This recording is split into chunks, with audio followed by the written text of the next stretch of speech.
Van Dusen, Executive Vice President of the Woodrow Wilson Center, and I want to welcome all of you here. We are delighted to be co-hosting this conference with the East Asia Foundation, and I'm delighted that you have all started to eat because you never want to stand between people and food. Jane Harmon, our President and CEO, regrets very much she couldn't be here. I'm not going to say she's got a better invitation in this town. She doesn't. She's doing something a hell of a lot more important. She is in New York for the wedding of her son in a couple of days to a Korean. And that is why she isn't here, and she has a little work to do with the parents of her future daughter-in-law, and she regrets very much she cannot be here today. Jane Harmon has visited Korea twice in the last year, and she benefited enormously from those visits, and she looks forward to being back there again in the near future. The Wilson Center, as you know, is chartered by Congress as the official national memorial to President Woodrow Wilson. We are the nation's key nonpartisan policy forum for tackling global issues through independent research and open dialogue to inform actionable ideas for Congress, for the administration, and for the broader policy community. That's our mission. The center has a keen and sustained interest in the Korean Peninsula that cuts through several programs here at the center. The activities of the Asia program under the able leadership of Bob Hathaway and Shihako Goto, you know about, but also the work of our History and Public Policy program, the Cold War International History program, and the North Korea International Documentation program. Several Wilson Center members have traveled to North Korea, as well as making regular visits to the Republic of Korea.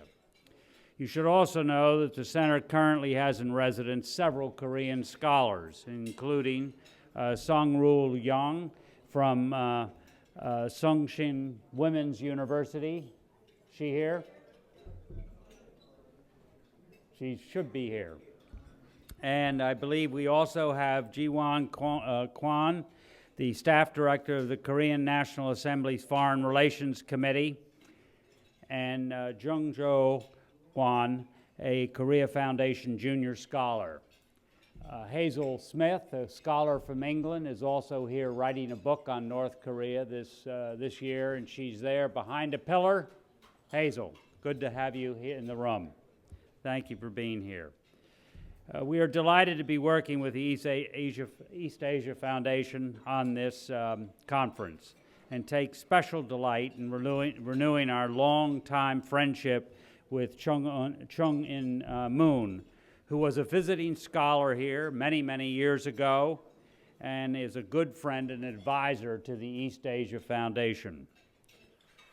Finally, I want to welcome and introduce Minister Gong, the chairman of the East Asia Foundation. He is no stranger to this town and has served his country with distinction over many decades, having served as Korea's ambassador to Washington and as Korea's foreign minister during, I believe, the mid-1990s.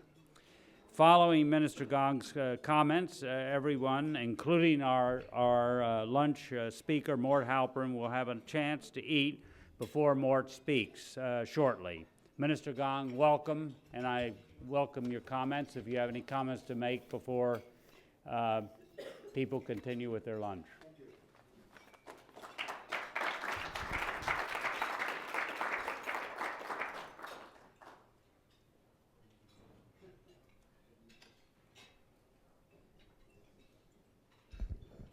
Good to see you. Good to have you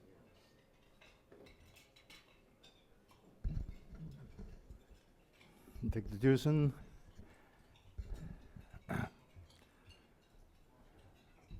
Ambassador Simungyong, the former U.S. Ambassador to Korea, Honorable Assemblyman Mr. Kim Jae-kyung, Honorable Assemblyman Mr. Shim and Honorable Assemblyman Mr. Lee, distinguished guests, ladies and gentlemen, I'm very delighted to be here today, and I would like, on behalf of East Asia Foundation, to welcome you to the conference on Korea and the U.S. pivot to Asia. The East Asia Foundation of Korea is a small organization, although the name might be misleading. Initially funded by Hyundai Motor Company, and one of the main features of this foundation is publishing quarterly journal in English, the Global Asia. And some of the copies will be available for you later. The foundation is striving for promoting peace and prosperity on Korean Peninsula as well as in East Asia through building human and knowledge network. I hope that the conference be able to provide an opportunity for you, legislators, experts, policy experts, and government officials, opinion leaders, to promote understanding through exchange of views on many of the issues of our mutual interests. Last year, the Obama administration started to refocus its attention to East Asia by announcing U.S. pivot to Asia policy.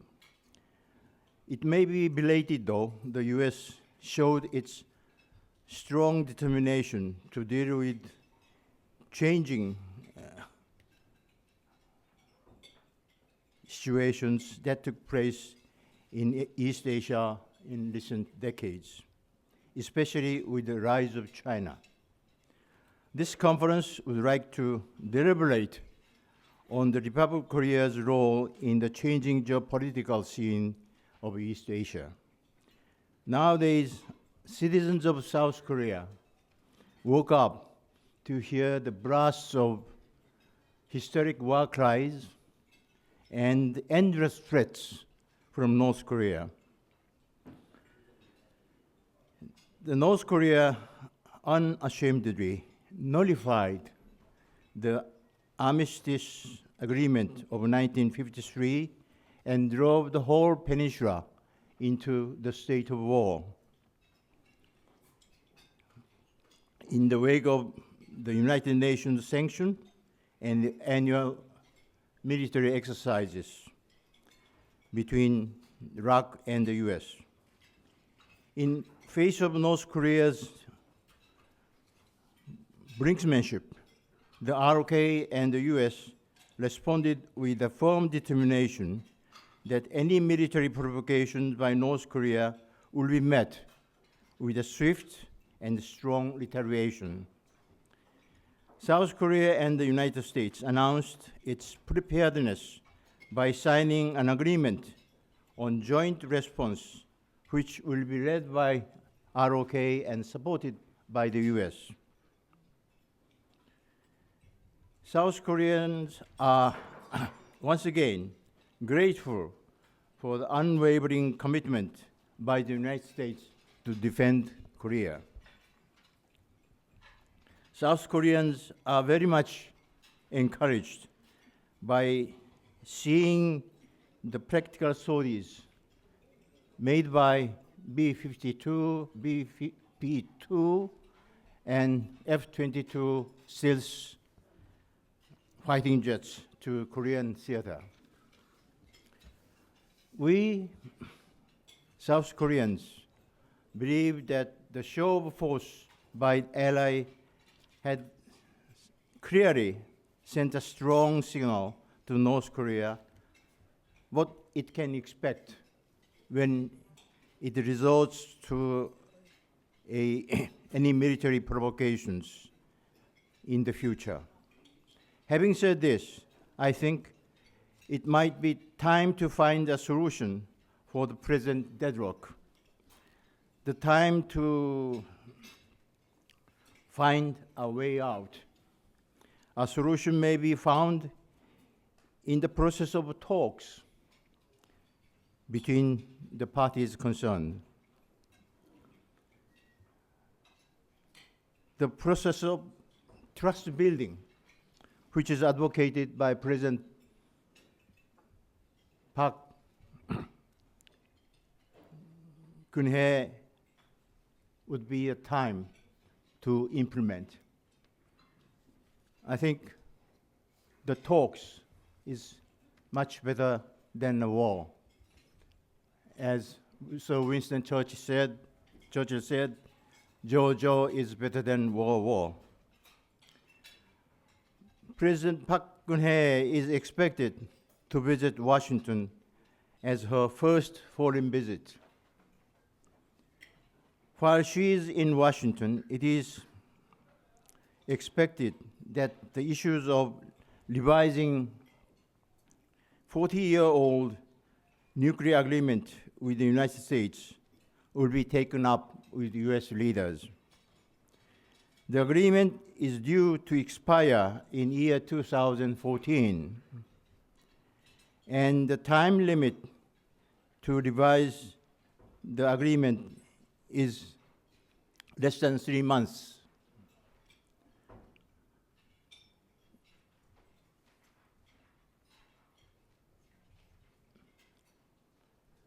We, the South Koreans, would like to find a solution in a short time.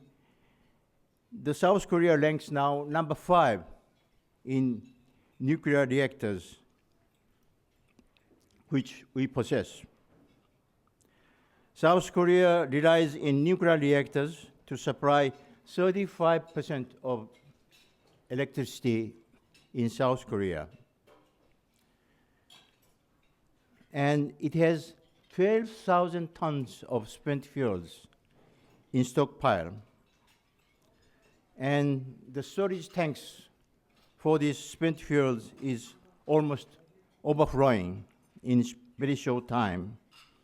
Facing these problems, Seoul has undertaken negotiations with the United States for the last 2 years.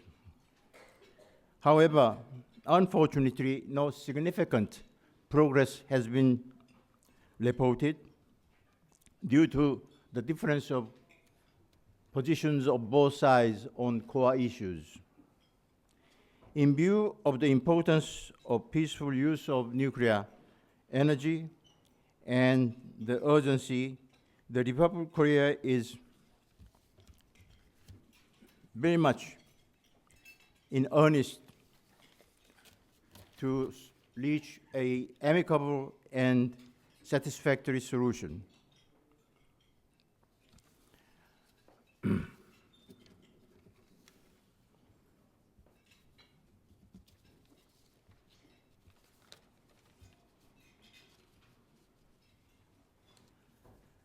Now, I would like to close my remarks by expressing my sincere gratitude for your valuable participation, and particularly to Wilson Center for providing an opportunity to work with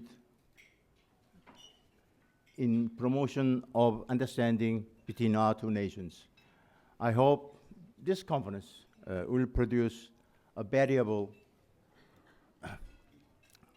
opinion and solutions, maybe, for the issues which we are very much concerned. Thank you.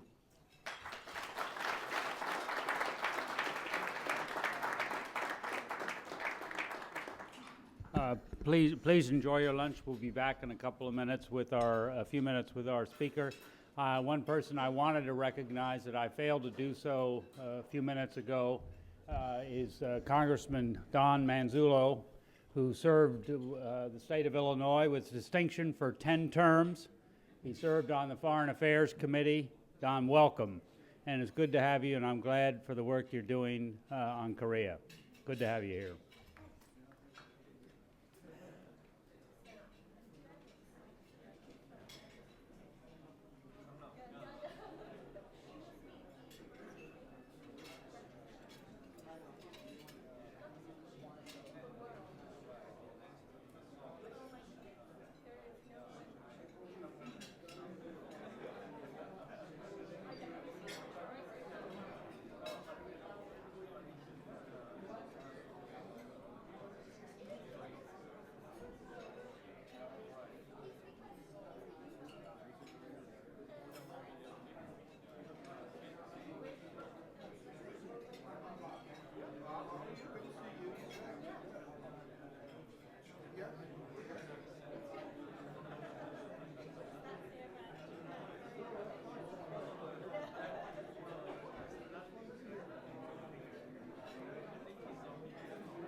If I may have your attention, please.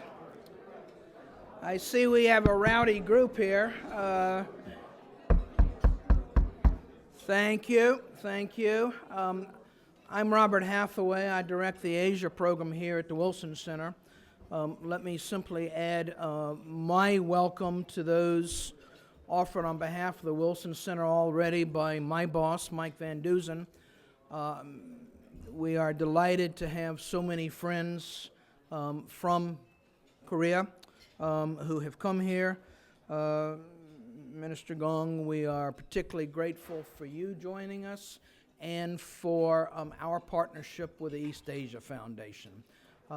This is very much a joint endeavor between the East Asia Foundation and the Wilson Center.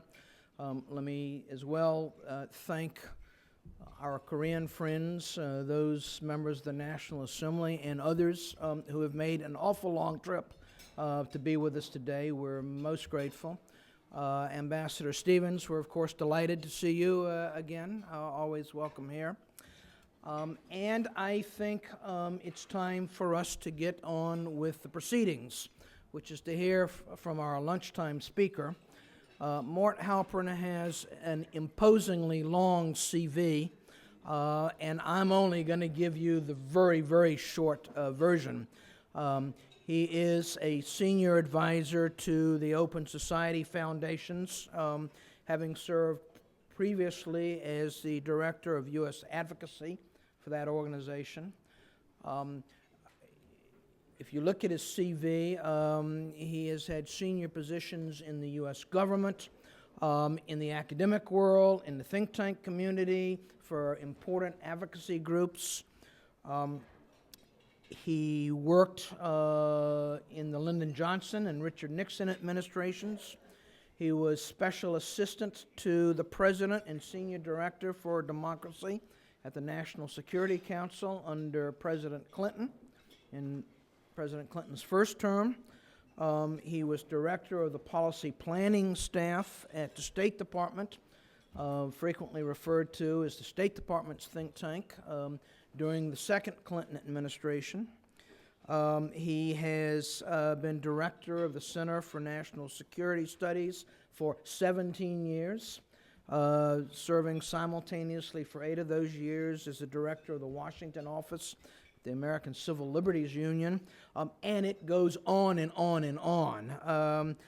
Rather than taking his time, I'll simply conclude by noting that he currently serves on the board of the Millennium Challenge Corporation, which is a position which requires both presidential nomination and confirmation by the Senate.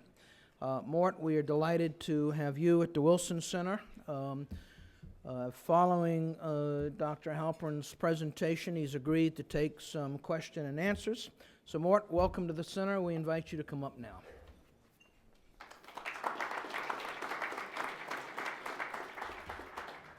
Thank you very much for that introduction. I think what my CV demonstrates is that if you live long enough and you can't hold the job, you get a very long resume. There are many ways to characterize Washington, but one of them that I think is most accurate is that Washington is a city full of people with solutions looking for problems. And whenever anything happens, everybody announces that what they always thought should be done is now clearly the thing that must be done, even if it seems obvious to everybody else that their solution no longer makes any sense. And it's in that spirit that I want to suggest to you that a proposal that I've been putting forth for some months about what we should do about the Korean Peninsula is exactly the solution to the problem that we now confront on the Korean Peninsula, even though some of you may not think that it is. Certainly, the events of the past few months can only increase doubts about whether there is any possibility of reaching an agreement which would actually lead the DPRK to give up its nuclear capability. You all know what's happened, the missile test, the nuclear test, the growing belligerent statements coming out of the North, the end of the armistice, now the end of the remaining one economic zone in the North. And this has, of course, been matched by bellicose statements from the new conservative government of Korea, the new conservative government of Japan, and the American government as well, even if one would not characterize it as conservative. At the same time, I think that these events, as I say, make it clear that there is a need for a new diplomatic initiative. In the absence of some kind of diplomatic process, tensions will increase.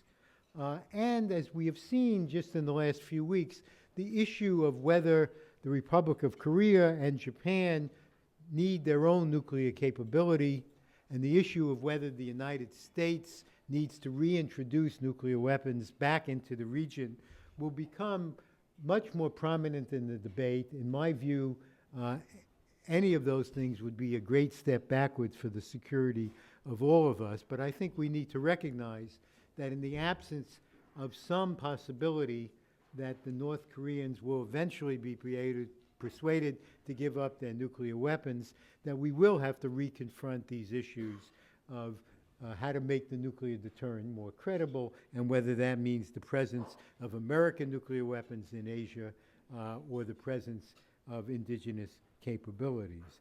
And I think, unfortunately, from my point of view, the recent American actions in sending over planes that they believe people will know may have a dual capability sends the wrong signal. It suggests that somehow the credibility of the deterrent depends on the presence of nuclear weapons and delivery systems in the theater. I think it does not, and I think, from my point of view, that was an unfortunate step. Now, accepting a DPRK nuclear capability would not only have very adverse consequences, I've suggested, in the region, but will have broader consequences for the non-proliferation efforts on a global basis. It will make it harder, I think, to keep Iran from getting nuclear weapons.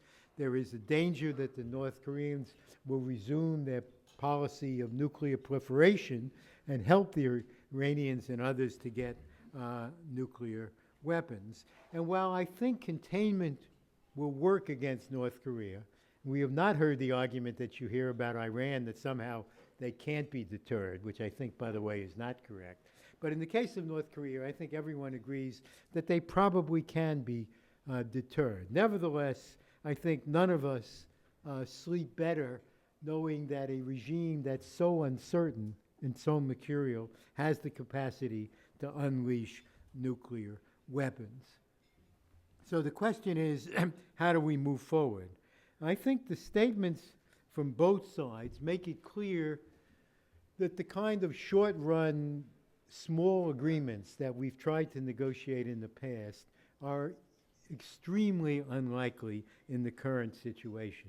The DPRK has made it clear that it will not give up its nuclear weapons for temporary, short-term economic concessions. And I think the West is equally reluctant to enter into a short-term agreement in which it gets some commitments to freeze some part of the nuclear program, only to see its understanding turn out to be different from the North Koreans and the agreement to fall apart. And therefore, I think we need to find a different way forward. And I think that needs to be in the context of a broader U.S. policy towards Northeast Asia, which I think has to have three elements as essential parts of it. One is maintaining and strengthening the military capability of the United States, its ready conventional forces, and its alliance relations, particularly with the ROK and Japan. And obviously, we've been doing that perhaps more than was necessary and more than was safe, but certainly the American actions in the last few weeks should underscore the continuing American commitment to the security of Northeast Asia. Second, we need to maintain the set of global sanctions and Security Council imposed sanctions against North Korea as long as it maintains nuclear weapons and as long as it insists upon missile tests. And again, we've seen in the last few weeks that that system is very much alive. I think we all wonder whether the Chinese are really serious about their commitments, or whether for the Chinese the rule is not as much sanctions as necessary to keep the West happy and as little sanctions as necessary to keep the DPRK in existence. And I think it will be very hard to push the Chinese across that line. And so I think we need, while maintaining the sanctions, while maintaining the military capability, we need to develop a new procedure which will have the hopes and the possibility of leading to a new regional security structure in Northeast Asia, one that would lead eventually to the DPRK giving up its nuclear weapons and acceptance of a nuclear weapons-free zone for some or all of the regions. Now, moving forward with this, in my view, is necessary precisely to provide a framework of political consultations which will help to tone down the tensions which we're all now aware of are very strong in the region, in the peninsula. If it succeeds, it will eventually produce a new security structure.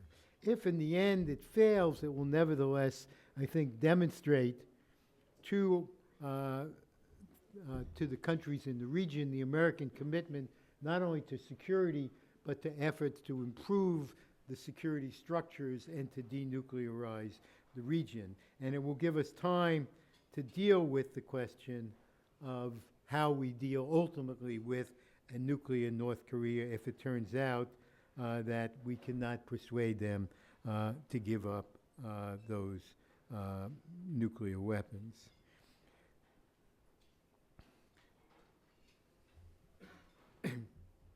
And as I say, doing so, we must make it clear that this is part of the process of maintaining both the military alliance and the international sanctions as we seek to develop a new approach. So let me say what that new approach might look like and how we should get at it.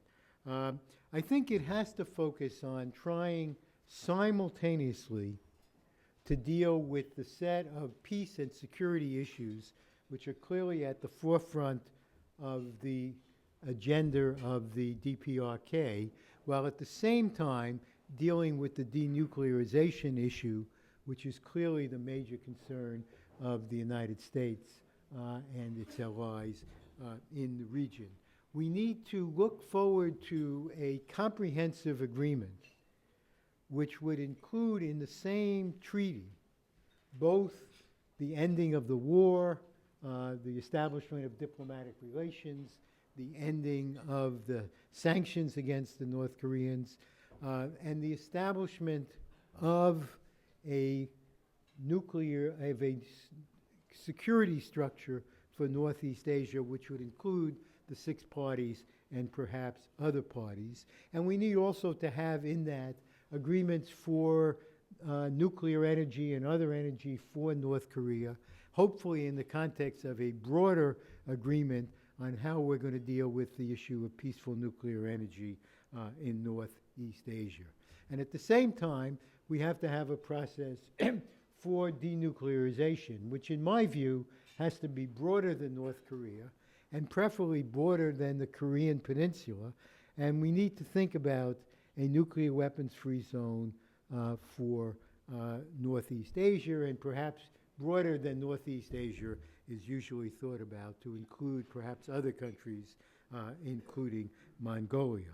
Now, I think we need to begin this process by intense consultations between the United States and the Republic of Korea.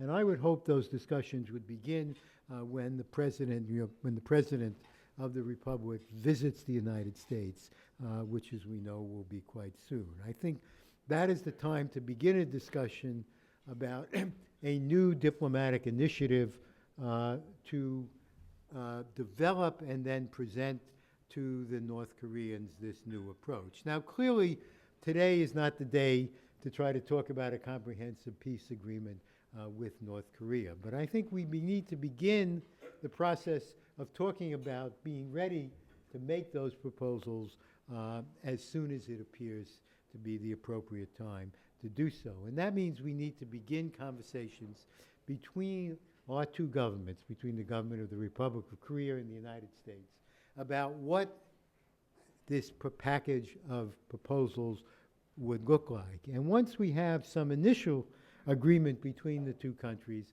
I think it is not too soon to begin the process of trying informally to raise these issues with the DPRK through so-called Track 1.5 conversations to probe the question of whether they are willing in the context of a comprehensive political settlement and political structure to at least discuss the phasing out of their nuclear capability.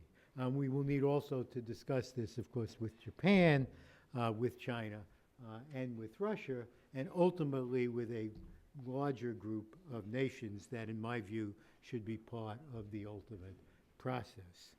So let me say a few words about what the nuclear weapons part of this would look like. As I say, it should be an agreement that parallels the nuclear weapons-free zone agreements that now exist in very substantial part of the world. All of the southern hemisphere is now covered by one or another nuclear weapons-free zone. And in the northern hemisphere, the Mongolians, as some of you may know, have declared themselves a one-nation nuclear weapons-free zone and have succeeded over a period of years to get the P5 to acknowledge in a political statement that they recognize Mongolia as a nuclear weapons-free zone and commit themselves, politically if not legally, to honor the nuclear weapons-free zone, which exists in Mongolia. A nuclear weapons-free zone means, as you know, that the nations that are in the zone agree not to develop nuclear weapons, not to manufacture them, not to acquire them from other people, and not to permit other nations to station nuclear weapons on their territory. In return, the nuclear weapons states commit themselves not to threaten the states within the nuclear weapons-free zone with nuclear weapons. So the bringing into existence of a nuclear weapons-free zone ratified by the states in the region and by the 5 nuclear weapon states would give the North Koreans what they've always said they wanted, which was a firm treaty-bound commitment from the United States not to threaten North Korea with nuclear weapons. It would also give the Chinese something that they badly want, which is not only a denuclearized North Korea and a denuclearized zone, but a further treaty commitment from the Japanese not to develop nuclear weapons. The treaty would have to have carefully drawn provisions for how the treaty came into force in relation to the not only the rest of the package, but how the commitments of Japan and Korea not to develop nuclear weapons related to the denuclearization of North Korea. And would have to have what most nuclear weapons-free zones do not have, which is a very serious, fully functioning verification process. First, to verify the dismantling of the North Korean nuclear weapons. There are some precedents from that, as the North Koreans would tell you. The Libyans gave up their nuclear weapons, and that was verified. The South Africans gave up their nuclear weapons, and that was verified. And once there was a verification of the denuclearization, there would have to be an ongoing process, including on-site inspections, to make sure that the commitment to denuclearization was honored by the countries in the region. So let me just sum up by saying I recognize, as I started, that this seems like a strange moment to talk about a comprehensive agreement. The fact is this meeting was scheduled before the situation got as bad as it did, but nonetheless, I believe that we need to get past this crisis. Hopefully we'll get past it without a military confrontation. And as people have begun to say, we need to begin talking again to the North Koreans. But in my view, if we talk to them about the things we've been talking to them about for the past 15 years, we will get nowhere. We will go in and say, give up your nuclear weapons. They will say, Libya did that, Iraq did that, look what happened to them. We are not doing that. And they will say, we want peace, we want the United States to end its hostility, and we will say, we are not doing that as long as you have nuclear weapons. And so I fear that even if we got to the point where we began to try to have another serious conversation with the North Koreans, it will be like what apparently happened when the secret envoys were sent from the Obama administration some months ago. The conversations will be very short. We will say, give up your nuclear weapons. They will say, make peace, and the conversation will be over. I think what we need to say, as I've suggested, is we will make peace if you give up your nuclear weapons.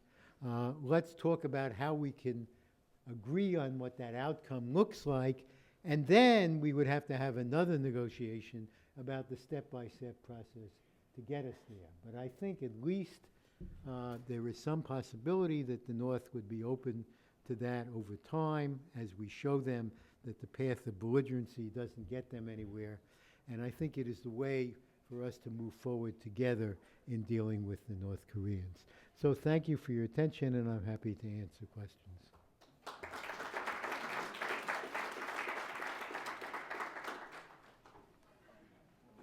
See if we have it. Do we have mics? Yeah.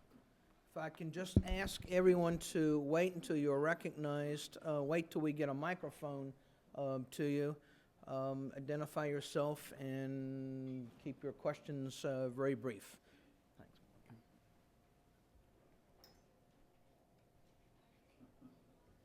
Yes? Yes. Who's got the mics? We got one there and one here.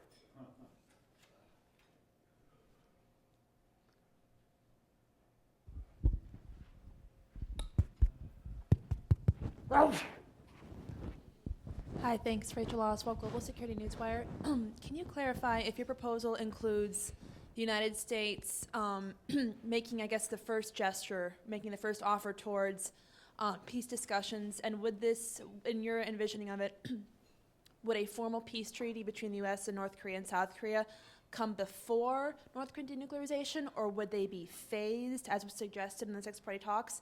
And does the proposal exclude the possibility of economic assistance or humanitarian aid to North Korea? The proposal is that it all be done at once. And I mean that in three senses. First, the conversations about the denuclearization and the comprehensive peace structure have to happen simultaneously. That we would, even if we took the package to the North Koreans and they said, fine, we'll talk about the peace treaty part of it, I think our answer has to be no, that there has to be simultaneous discussions. They might be in separate forums. I think we should be open to the modalities of that, and we should not insist every day in checking to see whether we've made enough progress on one that we'll have a meeting on the other. But I think in general terms, we have to insist that these two sets of conversations have to go on simultaneously.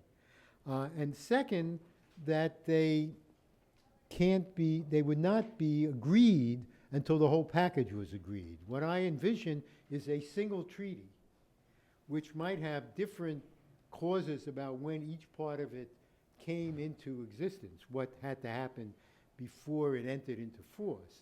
But the whole treaty package would be agreed to in advance. And in my view, that's an important distinction with what we've done before, because up to now, we've tried to agree on some comprehensive packages, but they've been in general terms.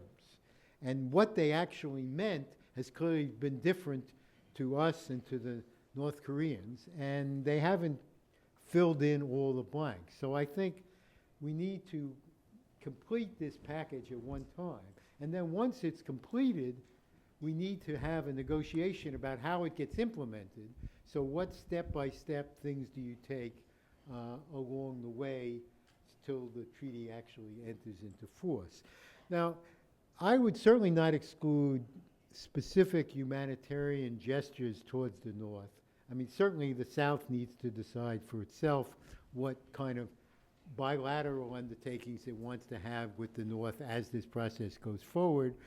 I don't see any reason why there could not be, if the North was open to it, substantial improvements in the bilateral relationship as this was going forward. As far as the United States is concerned, we have always taken the position that if there was a genuine humanitarian crisis and that we were confident that the aid that we were giving actually went where it was supposed to, that we would consider that on a case-by-case basis, and I would not propose to change that while these negotiations were going on. But any very substantial assistance, any assistance towards economic development as opposed to humanitarian assistance, certainly from the United States, I think there's no chance of that happening until the North has dismantled its nuclear capability in a verified way.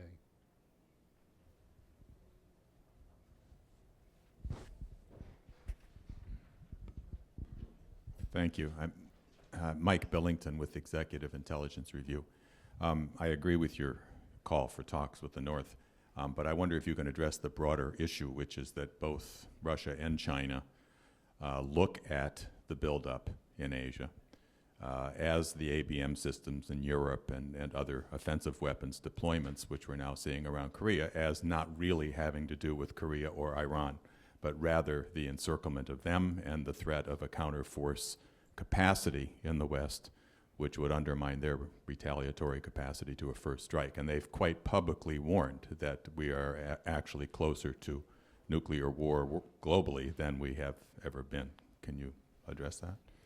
Well, saying we're closer to nuclear war than we've ever been, if you have my resume, you know that's absurd. The Cuban Missile Crisis was much closer to nuclear war than we are now.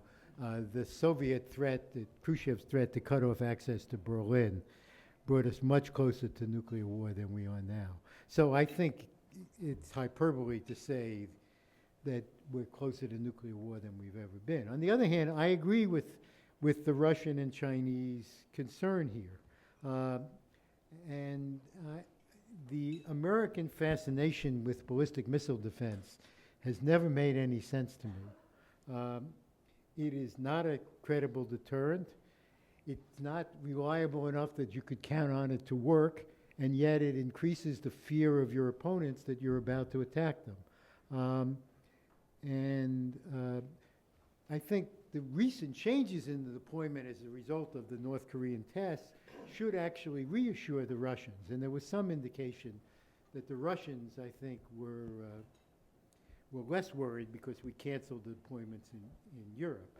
And the Russians know, I think, that given the size of their arsenal, we're nowhere near having a first strike capability, and nowhere near having a ballistic missile defense that could make any appreciable impact on their ability to retaliate. I think the case is different with the Chinese. The Chinese have a very small nuclear capability, and we have never been willing to say to the Chinese what we say to the Russians, which is our goal is mutual assured destruction.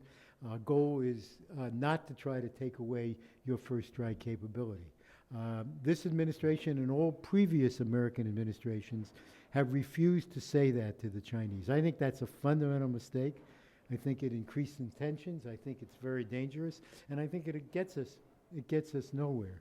And I think if we are going to have to build up our defenses against North Korea because we failed to reach an agreement with them, we're going to have to come to grips with this Chinese problem. And in my view, bite the bullet and sit down with the Chinese for serious conversations about mutual assured destruction, which means assuring the Chinese that we have no desire, no intention, and in fact no capability to take away their nuclear deterrent, and that we can, as we demonstrated in Europe for the last 30 years, assure our allies and defend our allies against a Soviet and now Russian nuclear threat while still having as our goal assurance of both sides that the deterrent is stable.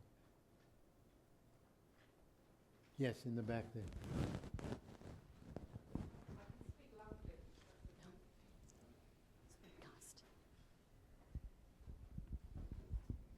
Hazel Smith from the Woodrow Wilson Visiting Fellow. Two questions, really. One, first of all, a comment. Obviously, it's a great proposal to have a strategic plan in place for dealing with North Korea in the context of East Asia, rather than to be dealing with one-off issues. The question is in terms of the people that you're dealing with in North Korea.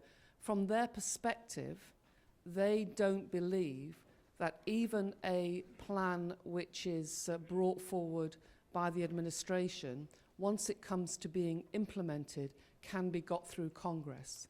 And they do this, they believe this because of what happened at the end of the Clinton administration with Cato, at the beginning of, and the beginning parts of the Bush administration, and then what happened at the end of the Bush administration when Chris Hill was negotiating with them, for better or worse. This is their belief.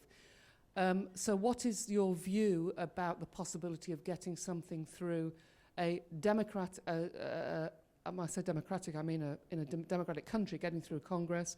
Second question is your implicit understanding upon which you've brought forward this proposal an understanding that the policy of strategic patience failed and was a mistake? With all due respect to my friends in the administration, strategic patience is not a policy. I never understood what they expected it to lead to.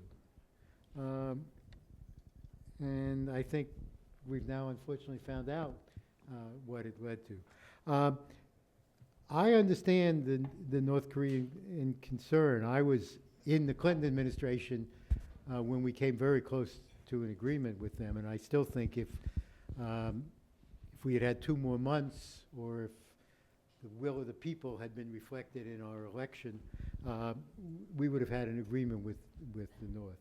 But I think what's going to happen is precisely what you say. The North is not going to implement this package that I proposed until it's been ratified by the Senate. I think it's that simple. And I think getting 67 votes in the Senate of the United States is not easy on anything, but it has happened a few times, even in the last year. And I think that's what we have to do. That is, we have to get a package which, from our point of view, is good enough. That is, that it really denuclearizes the Korean Peninsula in a verified way, that we have to insist upon inspection procedures that go beyond certainly what's in any nuclear weapons-free zone, but match the ones we have with the Russians on the strategic nuclear forces, and maybe even in some ways tighter than that, match the ones that are in the test ban treaty, but go beyond those. And we have to be able to persuade the people in the Senate of the United States that we're really getting something that's of great strategic and security interest to the United States, and that in return for it, we are giving up things that I think are not of great cost to us. I don't think we want to have hostile intent with the North Koreans, and we'll have to have that fight. And if at the end of the day we fail to get the Senate votes, we will have a good case study for the historians to write about. But I think if we get this package, if Japan is strongly for it, if Korea is strongly for it, I used to be a Republican. I refused to give up my faith in the Republican Party. I think at the end of the day, we would have 67 votes for such a treaty in the Senate, and that in turn will, I think, make it possible for the North Koreans. And I would say to them in the beginning, we understand this treaty goes into effect, the obligations to do things go into effect when it's ratified by all the parties involved. Now, part of the process of implementing it, I think, would be that the denuclearization occurs before they get the economic benefits promised by the treaty, and maybe before they even get the ambassador. But they know what the end result is, and they know it's been ratified by the Senate before they begin to move to denuclearize their own capability. Yes.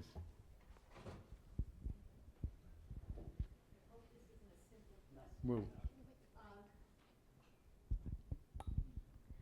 I believe I read North Korean leaders speak of a desire for reunification of the Koreas. I just came from a trip to Europe, from Germany, and my question is, what is the hope or story of the Korean people during this difficult time? well, I think as my Korean friends in the room know, no people paid more attention to German unification than citizens of South Korea, who learned the lesson of how expensive it was. And so I think there's a little more interest in a gradual process of reunification than there was before this experience took place. I think, as far as I can understand it, every Korean wants unification. I think Korea will be unified.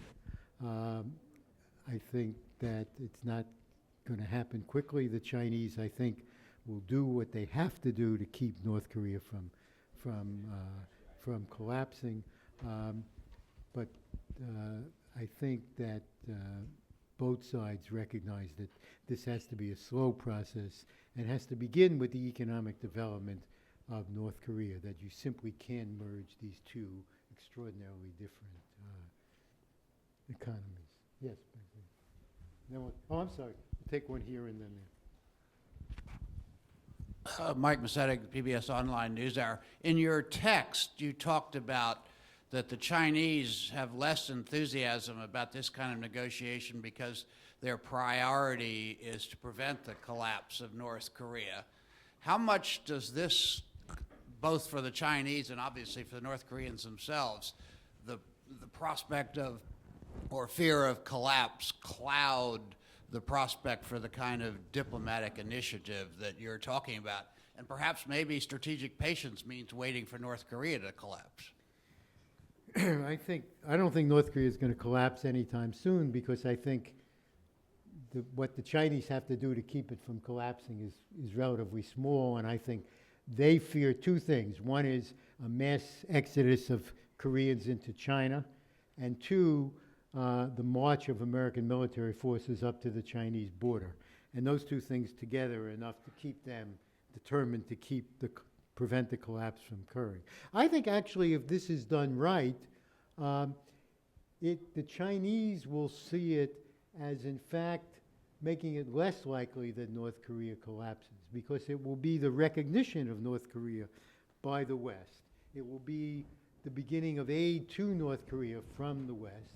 It will be in the context of a Northeast Asian security structure, which the Chinese are a part of and helped to create, and which guarantees the security of North Korea as well as South Korea and Japan, and which begins to build a new system in which gradually North Korea could afford to modernize, do what the Chinese wanted to do, which is to make economic concessions. So I think that the alternatives, which assume that we can put enough pressure on the North Koreans that they will either give up or collapse, ignores the Chinese commitment to keep that from happening. But I don't think a proposal of this kind is inconsistent with the Chinese interests. And indeed, in meetings I've been at in Korea and Japan discussing this proposal, the Chinese who have been present have sort of said, this seems like something that would in fact appeal to the Chinese government. I think at some point we want to talk to them about it, but not until we have some sense that the U.S. and Korea are interested in it.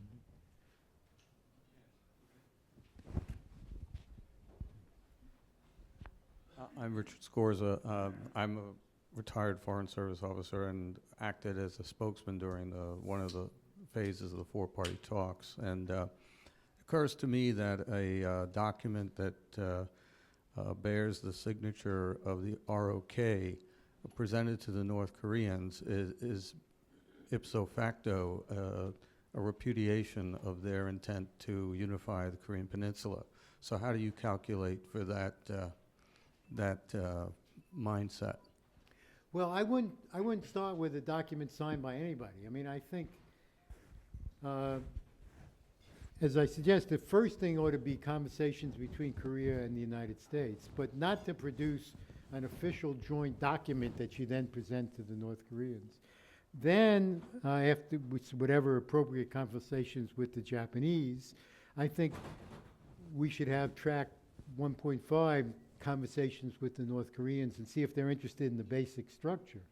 But at some point, what my proposal envisions is a bigger international conference, which would include all of the nuclear powers, which would include other regional powers like the Indians and others, which would include other countries that were part of the conflict on the Korean Peninsula. And this treaty would come out of a broader international conference and might well be signed by a number of other countries. Now, I assume that both the North and the South will want to say in this treaty package that this is done without prejudice to the fact that they view Korea as a single country and that they look forward to the peaceful unification of the country and see this process as steps leading towards eventual peaceful unification. So that whatever is said about that is said in a document which emerges and is jointly signed by the North and the South. This is not, in my conception, a proposal that the South, with the Americans, sort of demands, puts on the North as a demand.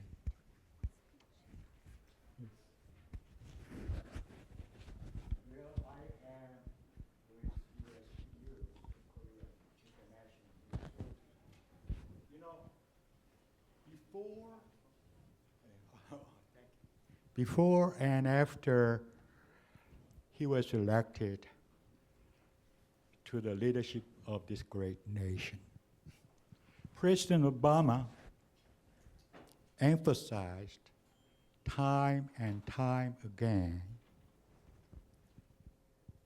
for the need to change, for the need to bring a change to the American political situation in foreign policy and domestic as well as economic and so forth.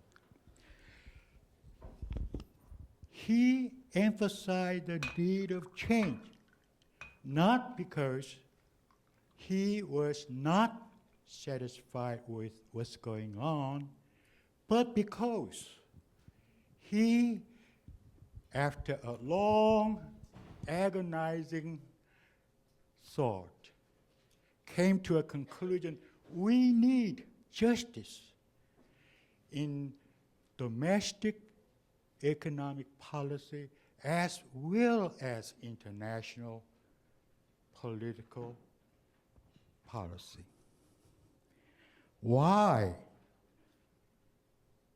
This madness of military threat and economic sanction has to be left going on for over 5 decades. And we Koreans, I am an American, naturalized American citizen, but I am from Korea. I love Korea, and I know how much Korean people suffer, not only in the South, but you know what? 25 million Koreans are hostages in this madness of conflict going on. And don't you think it's about time to change? We need to find a new approach. Don't you think so? Sorry. I certainly do, and that's why I presented one. All right. Yes.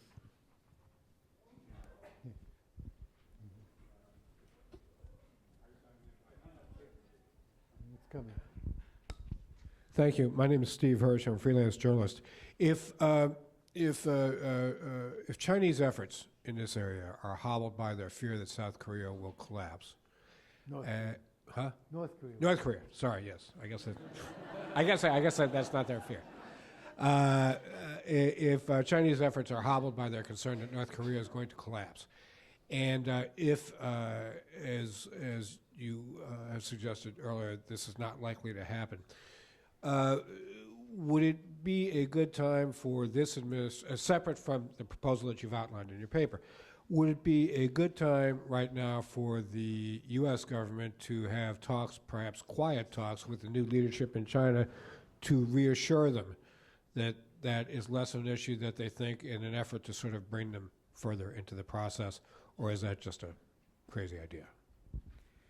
No, I think it's long been time to do that, but I think we have to do 3 things. One is, I think we need to present them with a proposal that makes sense to them, and that's what I've tried to do here. And I think there are many elements of this that would particularly appeal to the Chinese, among them getting the Japanese to commit themselves not to make nuclear weapons. I think the Chinese fear is a fear I have, which is North Korean nuclear weapons leads to South Korean nuclear weapons, South Korean nuclear weapons leads to Japanese nuclear weapons, and Japanese nuclear weapons leads to a confrontation between China and Japan, which will be leading us back to the Cuban Missile Crisis, or confrontation as serious as that. So I think for the Chinese, putting the Japanese may have a different view of this, but putting the Japanese nuclear capability into the mix makes it much more likely. Creating a Northeast Asian regional security structure, I think, also appeals to the Chinese.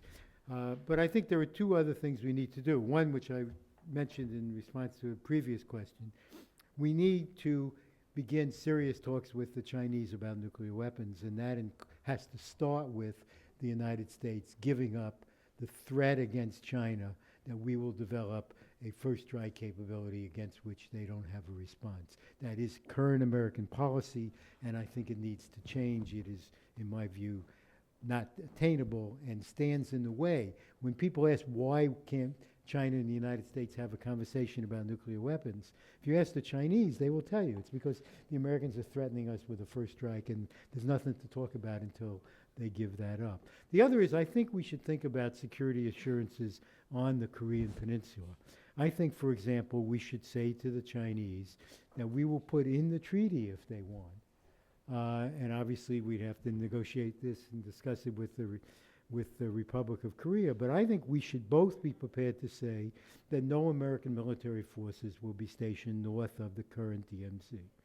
I don't think we have any military person I've talked to about this says we would never do that.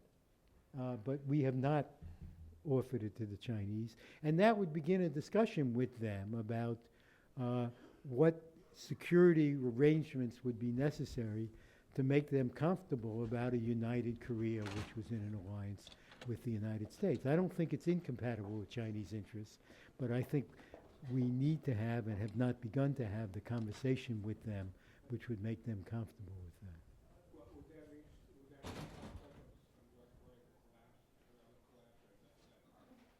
An economic I don't think, I mean, I think you would say, however North unification came about, we would put into place these things we've negotiated with you in advance, no matter what happens. And you might well want to have conversations with them about how you dealt with an actual collapse and what would happen in that situation, including who would go get the nuclear weapons, because that's obviously, from the Chinese point of view, if we go in and get the nuclear weapons, we then stay there, and the Republic of Korea keeps the nuclear weapons. I mean, I think that's the Chinese nightmare. Yes.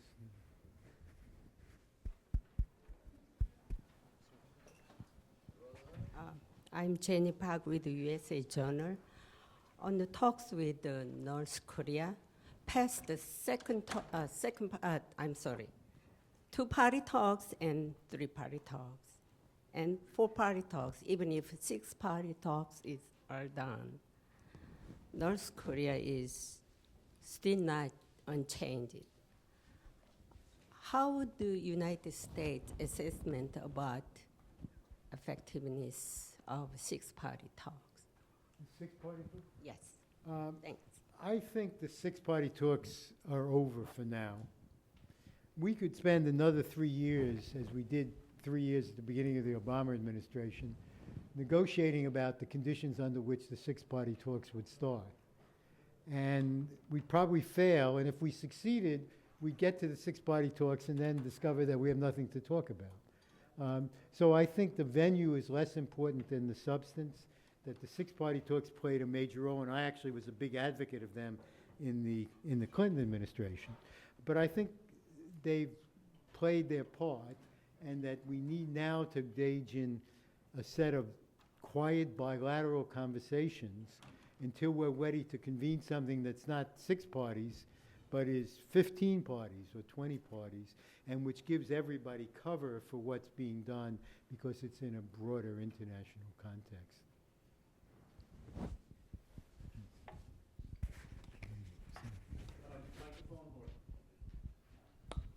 Mort, thank you very much. Bernard Gordon, University of New Hampshire. I don't want to deal yet with where you want us to go. I'd like to ask you in terms of how we get there. The flights, the B-2 flights, the B-52 flights, the F-35 flights, there's a lot of discussion that much of that was aimed not only at South Korea but at Japan. I've lived in Japan 3 different times, and again there's a resurgence of doubts about the American staying power and so on. So how could you tell me something about how, particularly with regard to Japan, how we can get to where you want to be? Because there's a road, there's a path, there's an obstacle there, I think. Thank you. Yeah, I say in the paper we should deal with Japan at the appropriate time in the appropriate way. But I think that it is a mistake to think the way to deal with that is to say, oh, we'll fly the nuclear weapons back. Remember, of course, the Japanese never unlike Korea, we never had nuclear weapons in Japan except on Okinawa, and the Japanese never wanted them. They wanted the deterrent but not the weapons, and we would try to tell them at that time that that could not work, that you needed to have the weapons present. We're now trying to tell them the opposite. I think that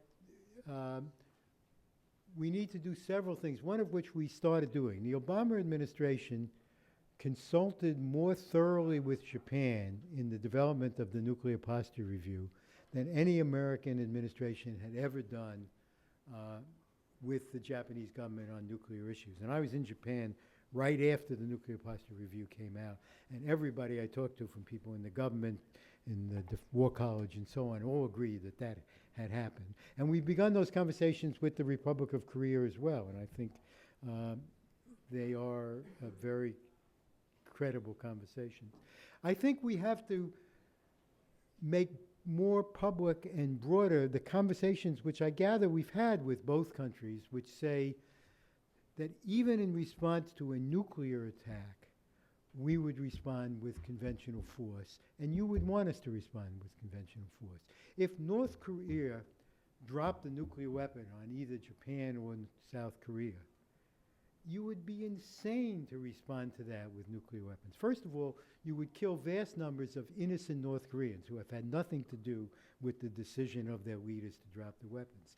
Second of all, Korea is a very small place, and you will end up killing large numbers of totally innocent South Koreans if you drop the weapons, and you will set the Korean Peninsula back enormously in its economic and social development.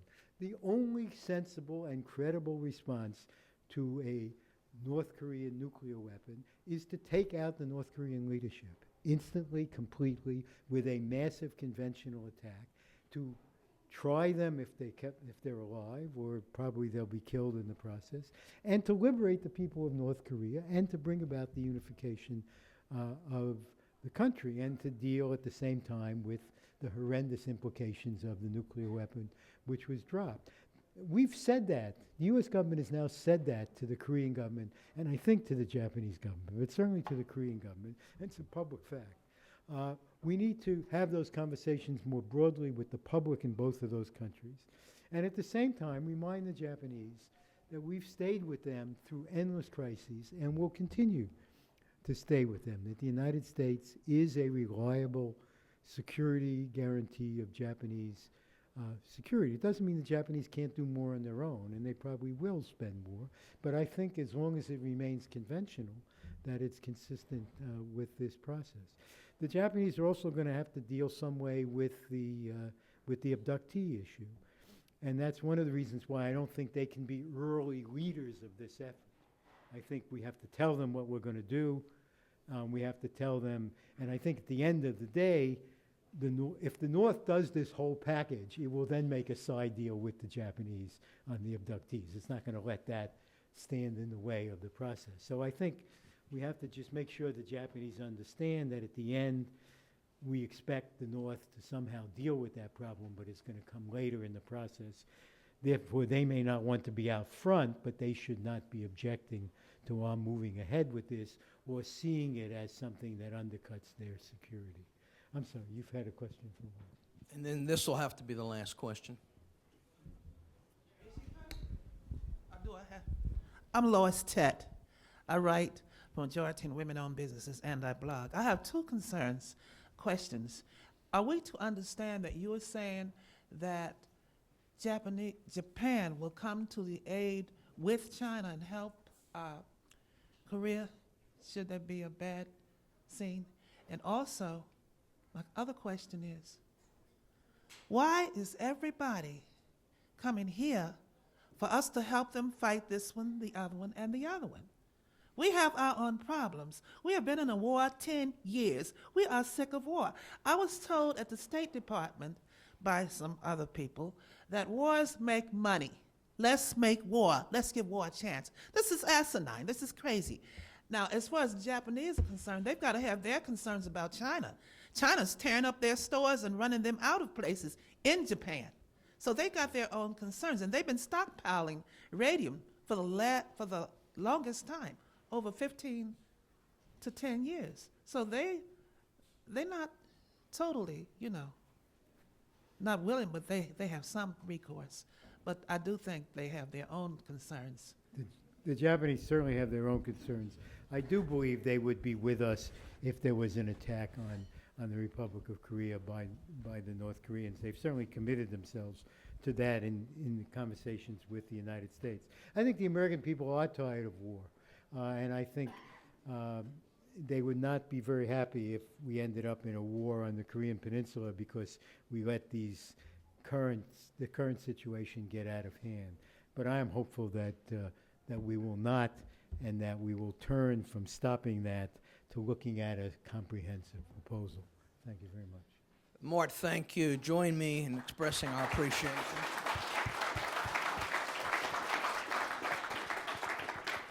Mort, that was exactly what we had hoped for. We thank you. We are now going to adjourn from this room into the auditorium, which is directly across the hall.